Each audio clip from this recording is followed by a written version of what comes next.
Hey guys, welcome back to the shop. I'm Chris with M7 Metalworks. I know it's been a while since I made a video, guys, so I've just been super busy around the homestead here, doing a lot of different jobs. Actually, I've had so much material that I could have recorded, but to be honest with you, it's one of those deals where I wanted to get the job done. So I'm going to try to get back into the mode of making some videos for you guys. That hopefully they'll be helpful and entertaining at the same time. So today I've got something called a rod rack for trolling. So a buddy of mine, Ben, has got a beautiful bass boat, and so he's given me some aluminum parts that he would like me to make a, essentially my understanding of it is it's going to bolt to his boat. It's going to bolt to his boat, and then it'll have the ability to hold several fishing rods at the same time.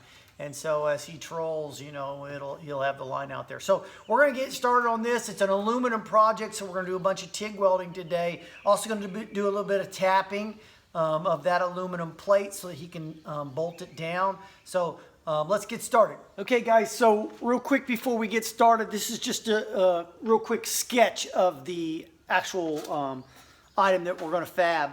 So 2 aluminum plates, I'll drill holes through those, 2 on each side, and then I'll tap the bottom plate, and that way he can run 3/8 inch bolt right down through that and bolt this plate to that plate. That's how he's going to sandwich it on the boat. And then this is a square aluminum tube with a round pipe.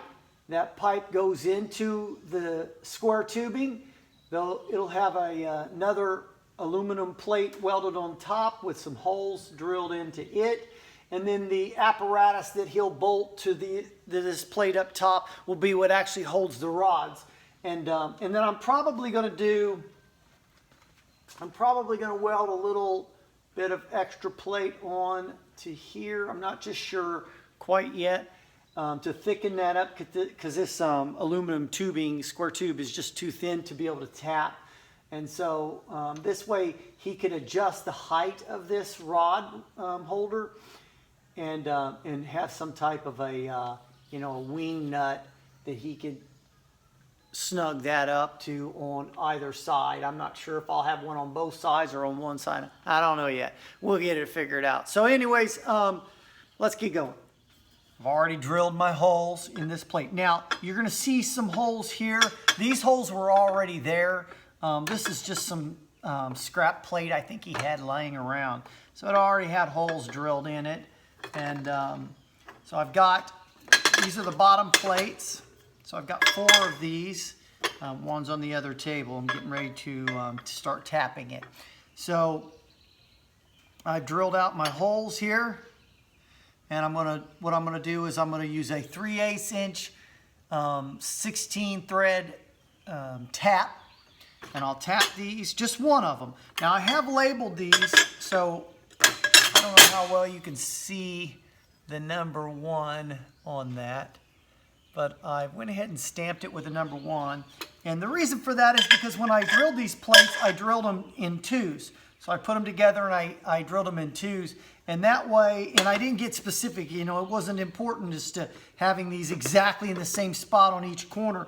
And so I want to make sure that when he puts the plate over the other plate, that it screws down onto itself. So I hope that makes sense. So anyways, let's get tapping. This is about 3/8 inch plate aluminum. And I'll keep this in real time. I won't bore you with every tap, but I'll just tap the first one.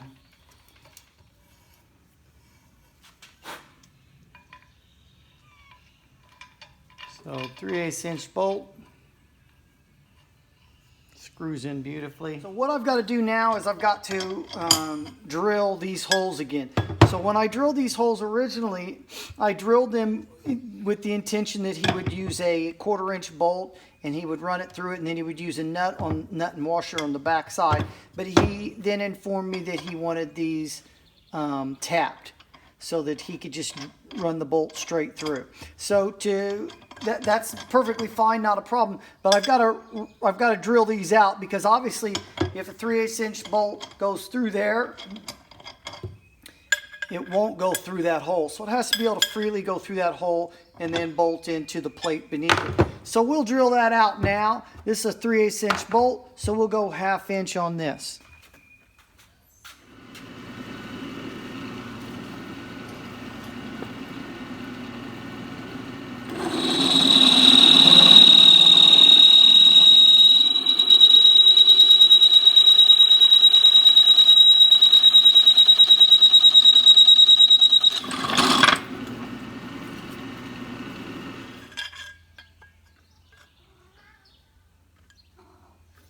So that he can get that thing seated up, no problem. Put a washer on there, screw your bolt in. That thing will have a little wiggle, but he'll snugger down. You gotta remember, this isn't something that's going to be super structural. So a little bit of movement is better than it being too tight in this particular application.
Alright guys, we're back.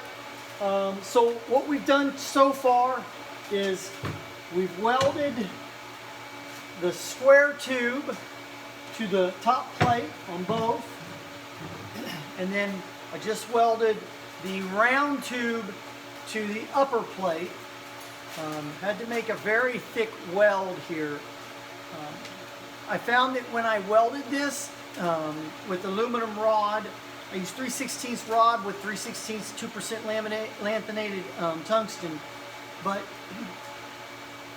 to get the strength I needed, I had to kind of triangulate that weld. So anyways, I hate doing it because it looks sloppy as can be. So this goes over like this. Okay, so what I need to do now is I need to weld a thicker piece of aluminum to this square tube just on one side, I think, and that way I can use like a I can thread it and use like a wing nut or something to thread in there and put pressure on that and hold it at different levels. So that's what we're going to do next.